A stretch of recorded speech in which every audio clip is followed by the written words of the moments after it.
ಸಿದ್ದರಾಮಯ್ಯ ಅವರು ತಮ್ಮ ದಾಖಲೆ ಬಜೆಟ್ ನನ್ನು ಮಂಡಿಸಿದ್ದಾರೆ. ಆದ್ರೆ ರಾಮನಗರ ಶಾಸಕರು ನಮಗೆ ಬಜೆಟ್ ಸಮಾಧಾನ ತಂದಿಲ್ಲ, ನಂಬಿಕೆ ಹುಸಿಯಾಗಿದೆ, ಅಭಿವೃದ್ಧಿ ಬೇಕಂತ ಹೇಳಿದ್ರೆ ನಾವು ಡಿ.ಕೆ. ಶಿವಕುಮಾರ್ ಅವ್ರನ್ನೇ ಅವಲಂಬಿಸಬೇಕಾಗಿದೆ ಅಂತ ಹೇಳಿ. ಅದ್ರ ಬಗ್ಗೆ ನನಗೆ ಮಾಹಿತಿ ಇಲ್ಲ, ಅವ್ರು ಏನ್ ಹೇಳಿಕೆ ಕೊಟ್ಟಿದ್ದಾರೆ ಅನ್ನೋದ್ರ ಬಗ್ಗೆ ನೋಡ್ಬಿಟ್ಟು ನಾನು ಹೇಳ್ತೀನಿ. ಬಹಳ ಪ್ರಮುಖವಾಗಿ ಮಾಧ್ಯಮದ ಸ್ನೇಹಿತರು ಇಲ್ಲಿದ್ದೀರಿ. ಇವತ್ತು ಕ್ಷೀರ ಕ್ಷೇತ್ರದಲ್ಲಿ ಇಡೀ ರಾಷ್ಟ್ರದಲ್ಲಿ ಕೋಟ್ಯಾಂತರ ಜನ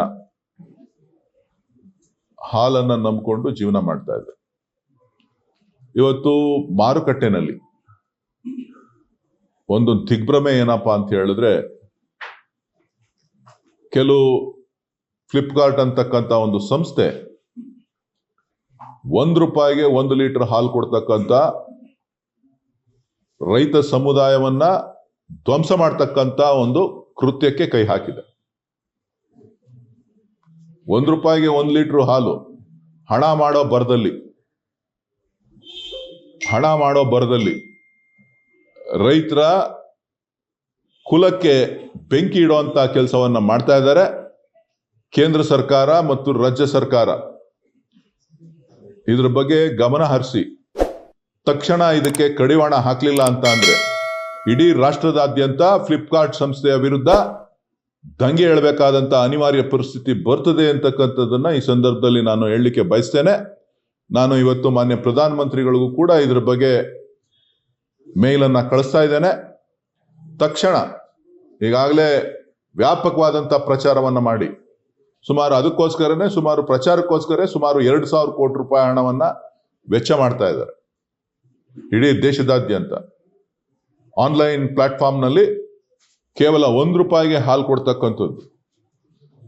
ಇದು ಅವರು ಮಾರ್ಕೆಟ್ ಶೇರ್ನ ಪಡಿಬೇಕು ಅನ್ನೋ ದೃಷ್ಟಿಯಿಂದ, ಕಾಂಪಿಟೇಷನ್ ಮಾಡಬೇಕು ಅನ್ನೋ ದೃಷ್ಟಿಯಿಂದ ಇವತ್ತು ಮಾಡ್ತಾ ಇರ್ತಕ್ಕಂಥದ್ದು ಇಡೀ ರೈತ ಸಮುದಾಯಕ್ಕೆ ಎಲ್ಲೋ ಒಂದ್ ಕಡೆ ಹೊಡ್ತಾ ಬೀಳ್ತದೆ. ಇದು ಯಾರ್ದೋ ದುಡ್ಡು, ಪಬ್ಲಿಕ್ ಶೇರ್ ದುಡ್ಡನ್ನ ಇಲ್ಲಿ ತಂದು ಬಂಡವಾಳ ಹಾಕಿ ಒಕ್ಕೂಟ ವ್ಯವಸ್ಥೆಗಳಿಗೆ ಸುಮಾರು 60 ವರ್ಷ 75 ವರ್ಷದಿಂದನೂ ಕೂಡ ಈ ಒಕ್ಕೂಟ ವ್ಯವಸ್ಥೆ ರೈತರ ಹಿತವನ್ನ ಕಾಪಾಡ್ತಾ ಬಂದಿದೆ. ಕುರಿಯರ್ನವರಿಂದ ಕಾಲದಿಂದನೂ ಕೂಡ ಸಾಕಷ್ಟು ಒಕ್ಕೂಟ ವ್ಯವಸ್ಥೆನಲ್ಲಿ ನಾವು ಸ್ವತಂತ್ರ ಪೂರ್ವದಿಂದ ಪ್ರಾರಂಭ ಆಗಿ ಇಲ್ಲಿವರೆಗೂ ಕೂಡ ನಾವು ನಡ್ಸ್ಕೊಂಡು ಬಂದಿದ್ದೇವೆ. ಸೊ ಇಂಥ ಒಂದು ಸಂದರ್ಭದಲ್ಲಿ ಎಲ್ಲ ಅಧಿಕಾರಿಗಳಿರ್ಬೋದು, ಸರ್ಕಾರ ಇರ್ಬೋದು, ತಕ್ಷಣ ಇದಕ್ಕೆ ಬೇಕಾದಂತ ಕಾನೂನಿನಲ್ಲಿ ನಾನು ಒಂದು ಕಂಪ್ಲೇಂಟ್ ಕೂಡ ನಾನು ಇವರಿಗೆ ಬರಿತಾ ಇದ್ದೀನಿ.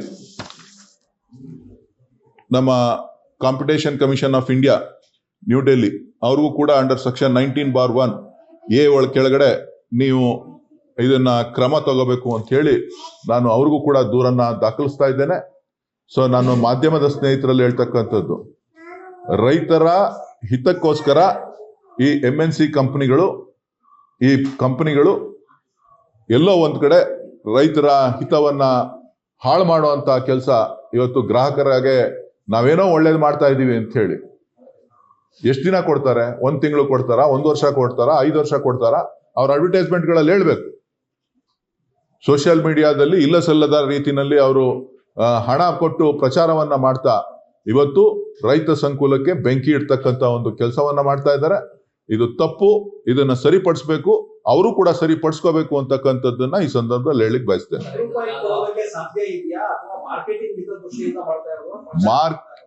ಪ್ರಚಾರಕ್ಕಿನ್ನ ಇಡೀ ರೈತ ಸಮುದಾಯಕ್ಕೆ ಆಗ್ತಕ್ಕಂಥ ಅನ್ಯಾಯ. ಯಾರು ಆಲ್ರೆಡಿ ಆಡ್ ರಿಲೀಸ್ ಮಾಡಿದ್ದಾರೆ, ಆಡ್ ಕೊಡ್ತಾ ಇದ್ದಾರೆ. ಈಗಾಗಲೇ ಸುಮಾರು 14.5 ಲಕ್ಷ ಲೀಟರ್ ಹಾಲು ಮಾರಾಟ ಆಗಿದೆ. ಏನಿಲ್ಲ ರೀ, ಪಬ್ಲಿಕ್ ದುಡ್ಡನ್ನ ಕಂಪನಿಗಳ ಮುಖಾಂತರ ಇನ್ವೆಸ್ಟ್ ಮಾಡ್ತಕ್ಕಂಥದ್ದು, ಇನ್ವೆಸ್ಟ್ಮೆಂಟ್ ಮಾಡಿ ಗ್ರಾಹಕರನ್ನ ಆಕರ್ಷಣೆ ಮಾಡ್ತಕ್ಕಂಥದ್ದು. 1 ತಿಂಗಳು 2 ತಿಂಗಳು 3 ತಿಂಗಳು ಅದನ್ನೇ ನಾನು ಕೇಳ್ತಾ ಇರೋದು. 1 ವರ್ಷ ಕೊಡ್ತಾರ ₹1, 2 ವರ್ಷ ಕೊಡ್ತಾರ ₹1 ಹೇಳ್ಬೇಕು.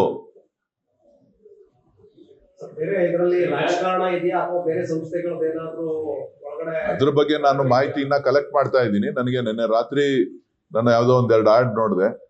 ಸೊ ಅದಾದ್ಮೇಲೆ ನಾನು ನಮ್ಮ ಅಧಿಕಾರಿಗಳಿಗೂ ಇವತ್ತು ಮಧ್ಯಾಹ್ನ ನಾನು ಭೇಟಿ ಮಾಡಿ ನಾನು ಮಾತನಾಡ್ತಾ ಇದ್ದೇನೆ.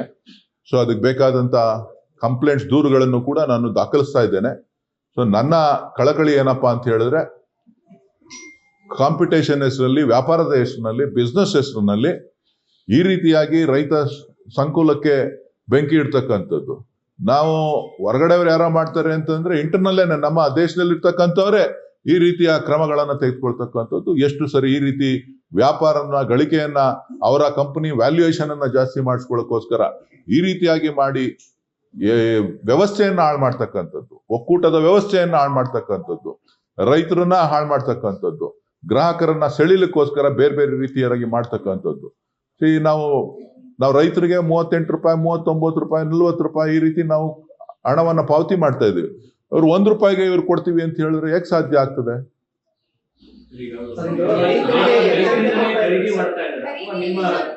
ಯಾರ ಹತ್ರ ಖರೀದಿ ಮಾಡ್ತಾ ಇದ್ದಾರೆ, ಎಲ್ಲಿಂದ ಹಾಲು ಬರ್ತಾ ಇದೆ ಅಂತಕ್ಕಂಥದ್ದೆಲ್ಲವನ್ನು ಕೂಡ ಇವತ್ತು ನಾನು ತಿಳ್ಕೋಬೇಕಾಗಿದೆ. ಇವತ್ತು ಮಾಧ್ಯಮಗಳಲ್ಲಿ ನಾನು ಮನವಿ ಮಾಡ್ತಕ್ಕಂಥದ್ದು, ನೀವು ನನ್ನ ಕರೆಕ್ಟ್ ಟೈಮ್ಗೆ ನನಗೆ ಬಂದಿದ್ದೀರಿ, ನಾನು ಅದನ್ನ ರೆಡಿ ಆಗ್ತಾ ಇದ್ದೆ, ಅದನ್ನ ಏನು ಎತ್ತ ಅಂತ ಹೇಳಿ. ಸೊ ಆ ಟೈಮ್ ಕರೆಕ್ಟ್ ಆಗಿ ತಾವು ಬಂದಿದ್ದೀರಿ. ದಯವಿಟ್ಟು ನೀವು ರಾಷ್ಟ್ರದ ಗಮನವನ್ನ ಸೆಳಿಬೇಕು. ಇದು ಒಬ್ಬ ರೈತ, ಅನ್ನದಾತನಿಗೆ ಬೆಂಕಿ ಇಡ್ತಕ್ಕಂತ ಕೆಲಸವನ್ನ ಇವತ್ತು ಮಾಡ್ತಾ ಇದ್ದಾರೆ.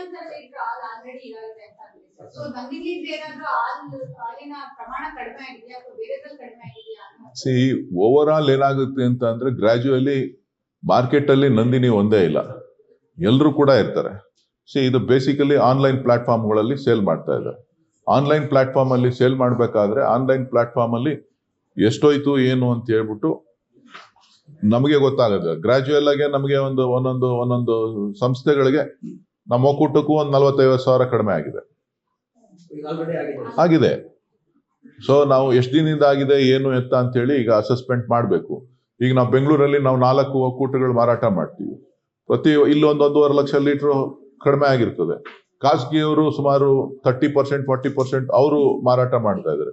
ಅದು ಅವ್ರ ಮೇಲೂ ಕೂಡ ಹೊಡೆತ ಬೀಳ್ತಿರ್ತದೆ. ಹೀಗೆ ಎಲ್ಲರ ಮೇಲೂ ಕೂಡ ಇದು ಹೊಡೆತ ಬೀಳ್ತಕ್ಕಂಥದ್ದು ರಾಷ್ಟ್ರದ ಮೂಲೆಗಳಲ್ಲಿ.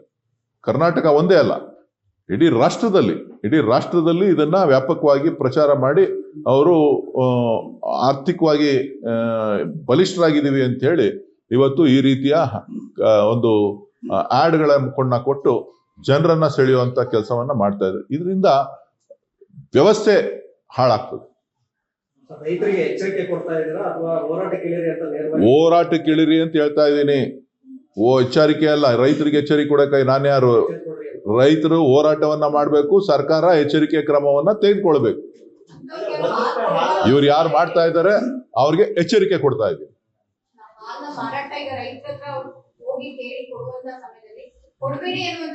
ಅಲ್ಲ, ನೋಡಿ, ರೈತರಿಗೆ ಯಾರಿಗೆ ಮಾರ್ತಾ ಇದೀವಿ ಅಂತ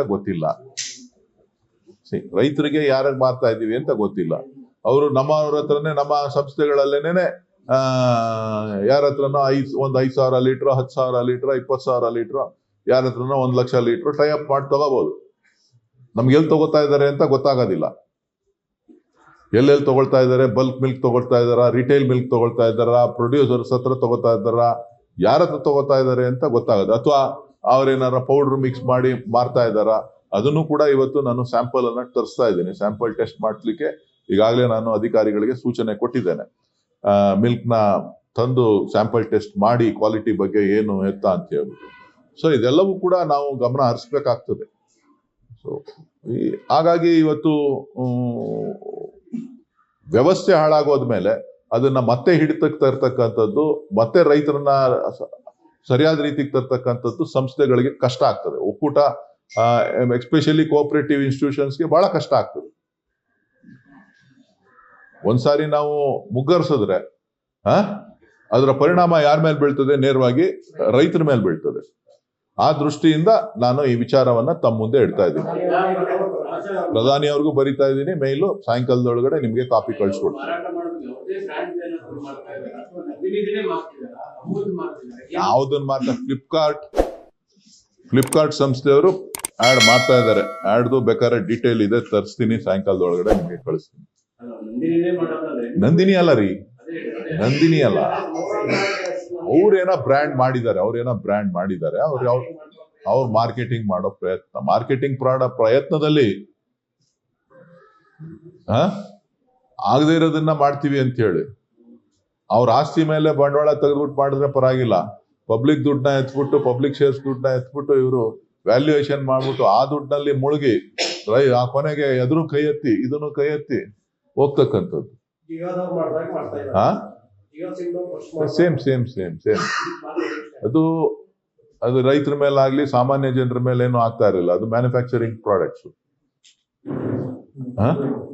ಇದು ನೇರವಾಗಿ ರೈತರ ಮೇಲೆ ಹೊಡ್ತಾ ಬಿಡ್ತಕ್ಕಂಥದ್ದು.